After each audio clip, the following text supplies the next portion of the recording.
Wa tilkal ayyamu nudawiluha bainan nas. Demikianlah hari demi hari kami pergantikan di antara manusia. Untuk apa hari ini dirubah Allah Ta'ala? Mengapa hari ini datang silih berganti dan kita ada di dalam zaman itu? Liya'lamallahu alladhina amanu. Allah ingin menguji siapa yang imannya tetap istiqamah, siapa yang masih tetap beriman sampai hari ini. Ketika hari berubah, yang dulunya dia adalah orang baik-baik, hari ini berubah menjadi tidak baik. Yusbihu mu'minan, pada waktu pagi dia beriman, wa yumsi kafiran, petang hari dia berubah menjadi kafir. Maka kita selalu meminta, ya muqallibal qulub, wahai engkau yang membolak-balikkan hati, tsabbit qulubana, kokohkan hati kami, ala dinik, dalam agamamu, wa ala ta'atik, dalam ketaatan kepadamu. Berapa banyak yang dulu susah melarat, miskin, untuk sesuap nasi pun sulit, tapi begitu dilapangkan Allah rezekinya, tidak menjadi hamba yang bersyukur. Dia lalai, dia sangka itu karena jerih payahnya, dia kufur nikmat Allah Subhanahu wa ta'ala. Tapi siang hari ini, alhamdulillah, ada hamba yang disehatkan Allah, dia tetap bersyukur. Ada hamba yang ditingkatkan Allah rezekinya, dia tetap bersyukur. Ada hamba yang dinaikkan Allah kuasanya, dia tetap bersyukur.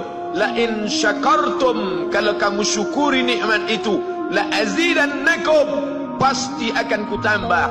Wala in kafartum, tapi ingat, kalau kamu kufur, kamu ingkar, inna azabi lasyadid, azabku amat sangat hebat, amat sangat dahsyat, amat sangat mengerikan.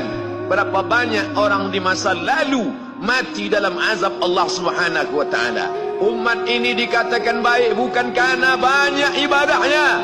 Umat ini dikatakan baik bukan karena dia pergi bolak-balik ke kota Makkah Al-Mukarramah untuk haji dan umrah. Allah puji umat ini, kuntum khaira ummah, kalian umat terbaik. Kapan? Bila umat ini disebut umat terbaik? Ta'muruna bil ma'ruf, ketika engkau sanggup mengingatkan saudaramu dalam kebaikan. Pagi ingatkan tentang siang, siang ingatkan tentang petang, petang ingatkan tentang malam, malam ingatkan bahwa esok pagi kita tetap berbuat baik. Wa tanhauna 'anil munkar, larang mereka dari perbuatan mungkar. Maka hari-hari yang sudah kita lewati di masa yang lalu, sanggupkah akan pulang kembali? Pepatah Arab mengatakan, lan tarji'al ayyamul lati madat, yang lalu tak dapat terulang kembali. Apakah semua itu berlalu begitu saja? Tidak ada yang percuma, tidak ada yang sia-sia. Semua akan diminta pertanggungjawaban di hadapan Allah Subhanahu wa ta'ala. Sejak kita tegak di atas muka bumi ini, sejak kita diberikan nafas, diberikan hidup, diberikan nyawa, maka sejak itu kita ditanya, apa khalaqnakum abatha? Apakah kalian kami ciptakan sia-sia? Apakah kamu semua menduga bahwa kami menciptakan kamu, lalu kamu tidak akan kembali menghadap kami? Semua akan diminta pertanggungjawaban di hadapan Allah Subhanahu wa ta'ala. Tidak ada kata yang dapat terucap dari lidah orang beriman selain ucapan astaghfirullahaladzim. Ampunkan segala dosaku di masa yang lalu. Aku lalai dan lupa, ya Allah. Kami termasuk orang-orang yang menghilangkan usia kami, ya Allah. Kami tak tahu ke mana umur kami selama ini. Berapa jam untuk perbuatan dosa, berapa untuk perbuatan maksiat. Padahal ketika tiba masanya, kami semua akan menghadapmu, dan pada saat itu tidak ada yang lepas daripada pengawasan. Inna alaikum lahafizin, bersama kamu ada malaikat hafazah kiraman mulia, katibin, mencatat. Ya'lamuna ma taf'alun, dia tahu semua yang kamu lakukan. Betapa waktu-waktu yang lalu itu tak dapat kita tebus dengan apapun selain kita perbaiki di masa yang akan datang. Tingkatkan kualitas salat berjamaah, tingkatkan membaca Al-Quran. Andai usia kita sudah lanjut, tak dapat kita jemput, maka kita didik anak cucu generasi akan datang menjadi generasi yang Qurani dan Islami. Sab'atun yudhilluhumullah, ada 7 di antara yang dapat naungan Allah.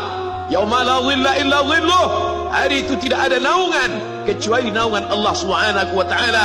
Di antara yang mendapat naungan itu adalah syabun, anak muda, nasya'at fi ibadatillah, anak muda yang tumbuh beribadah kepada Allah Subhanahu wa taala. Andai masa muda kita penuh dosa, andai masa muda kita penuh narkoba, andai masa muda kita penuh zina, wal iyadzu billah wa na'udzu billah, jangan sangka Allah tutup pintu taubat. Innallaha la yaghfiru an yushraka bihi, Allah tak terima taubat orang yang mempersekutukannya. Wa yaghfiru ma duna dzalika liman yasha, tapi taubat selain itu diterima, dibukakan Allah taala.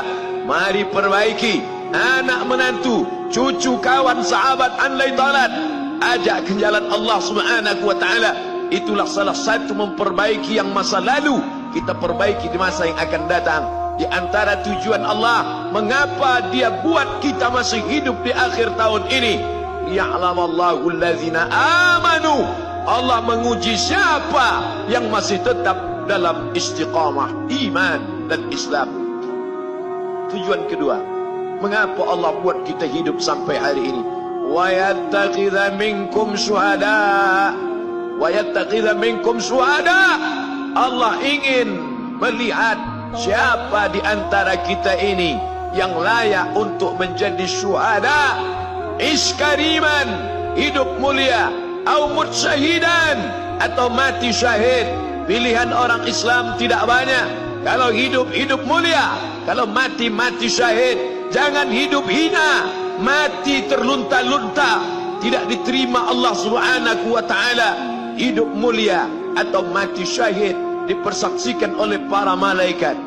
Man kharaja fi talabil ilmi, siapa yang keluar rumah dengan niat menuntut ilmu, fahuwa fi sabilillah, maka dia seperti orang yang berjihad fi sabilillah, yang jauh meninggalkan kampung halaman, menuntut ilmu di perantauan.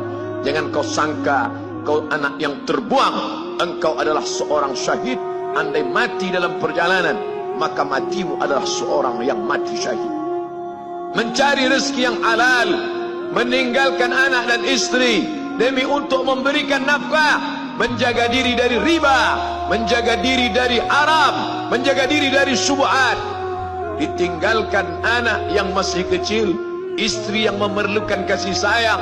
Kutinggalkan kalian bukan karena hawa nafsu, tapi ingin mencari yang halal. Tetesan air mata, penuh keringat dan kerinduan, munajat di tengah malam, dibayar Allah Ta'ala dengan tetesan darah seorang syahid.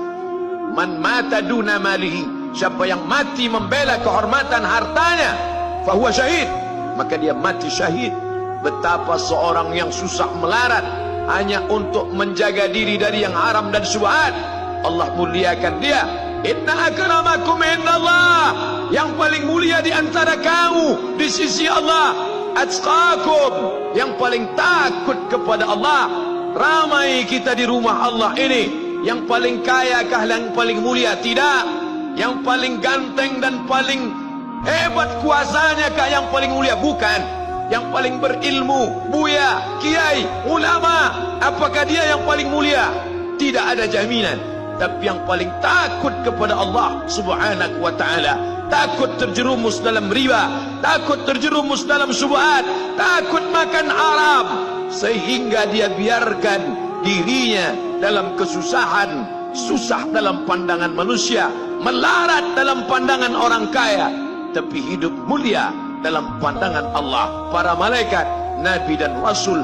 Hari ini orang itu dikatakan bodoh, hari ini dia dikatakan goblok, hari ini dia dikatakan kamu tolol sekali. Mengapa tidak kamu pakai kekuasaanmu? Mengapa tidak kamu pakai kesempatan? Hidup hanya sekali, pakailah sesuka hati.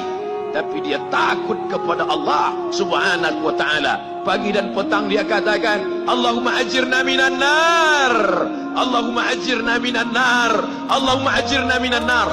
Selamatkan kami, aku, istriku, anakku, keluargaku dari api neraka ya Allah. betapa kehidupan yang singkat